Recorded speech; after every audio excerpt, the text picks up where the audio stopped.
One moment, please. Ooh. Hey guys, Chaser here. As I promised, this week Comics Roundup will be female solos only, so let's start with this special feature. First up, we have Harley Quinn number 12. This may be the single easiest comic to review that you can find right now.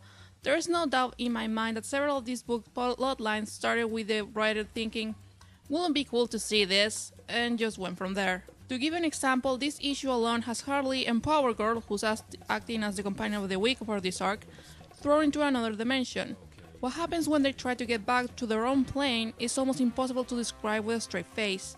This is a straight parody of comic book tropes. There's no deeper meaning to anything happening here aside of constant pop shows to the comic book industry. This is a book that is grounded on its own silliness and big levels of meta humor. As for Harley herself, she's the perfect protagonist for this type of antics.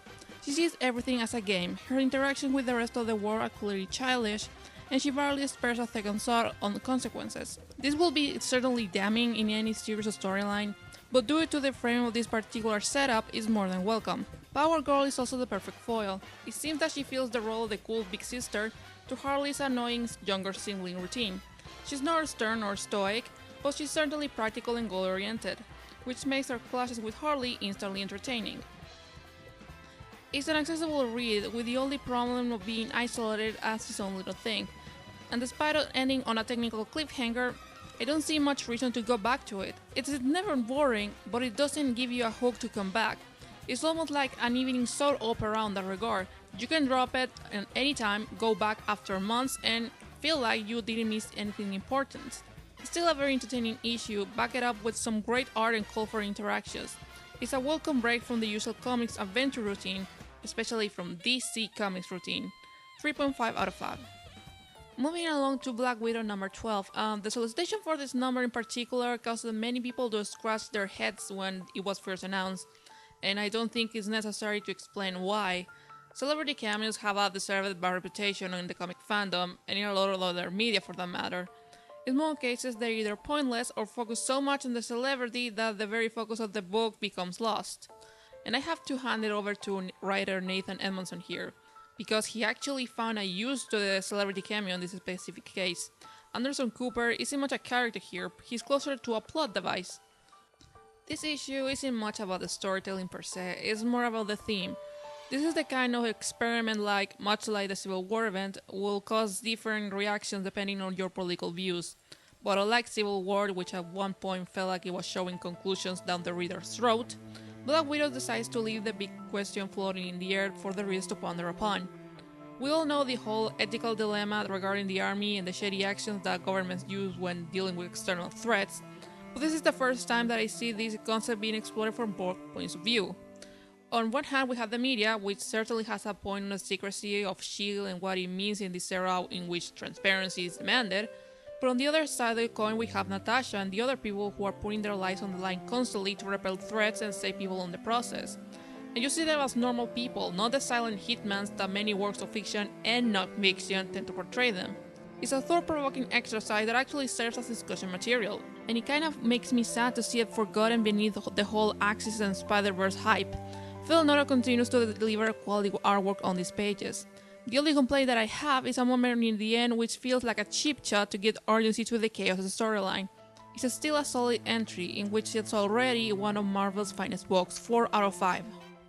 And finally we have Spider-Woman number 1, and this may become my biggest rumble in quite some time because I have a lot to cover here, both in content and behind the scenes stuff. First things first, I really like Dennis Hopeless as a writer. He's my current favorite alongside J. Willow Wilson and Nathan Edmondson. And I don't buy the Tumblr theory that he's a misogynist, quite the contrary. Unlike many male writers who believe that women are mythological beings who suck processes in a completely separate plane, hello Scott Lavelle.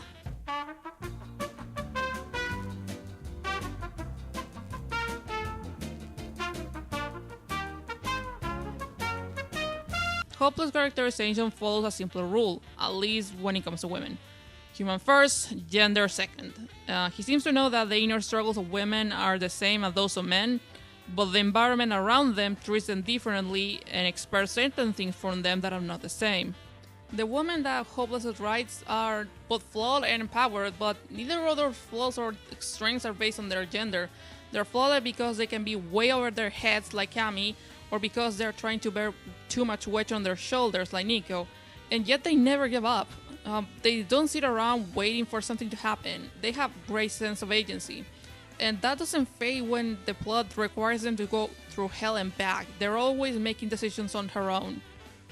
Now, in the case of Spider-Woman in particular, he maintains that trait, while also maintaining another sign of his style. Show first, tell second. He tends to introduce character traits through actions or interactions rather than formal introductions. Unfortunately, his style becomes a bit of a problem in this particular issue. Spider-Woman has more than one albatross across the neck, the most talked about being the subject of the imagery. I will cover that in a second. The biggest dev weight that this book is carrying, at least for me, is its placement as a tie into the Spider-Verse event. Simple story, Jessica has to protect Silk from two bad guys and is hopping around dimensions to do so. It gives you the what and how, but there's so much going on that it barely gives you the why. Silk's placement on the story and its importance are literally unexplained. The good news is that Hopeless manages to eliminate the awful connotation that Silk has been carrying around on Dan Slott's Amazing Spider-Man. The offensive plot point regarding her forced sexual attraction on Peter Parker goes gladly forgotten, and the relationship between the two gets reduced to a throwaway line. If anything, Silk reads here like a teenager eager to prove herself, but also clumsy and rushed. As for Jessica, even when she's not on the center of the page, you can feel like every panel is being framed as she was watching the events from her point of view. Her perspective is equal parts drill sergeant and benevolent leader. She can get admittedly cold in one moment, but Hopeless manages to give her a balancing act, by also showing her more sympathetic side. She understands Silk, but that doesn't mean she finds her actions completely tolerable. And for the last obstacle of the book, the imagery, I'm going to admit that I'm not too familiar with Greg Land's work or the controversy surrounding it. I tried to be angry towards his weird proportions and the fact that everyone in the book looks the same body-wise, but I couldn't.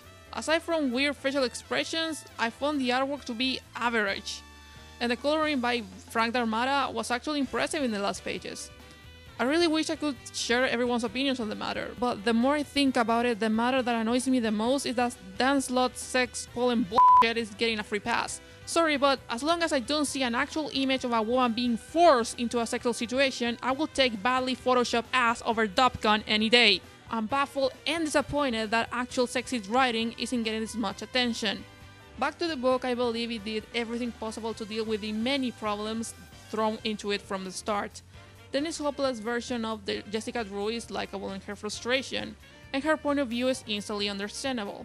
It still has major accessibility problems, albeit not as much as SAM, and the artwork needs refinement. This gets a 3, I will go back to the book and I have great hopes for it post-Spider-Verse.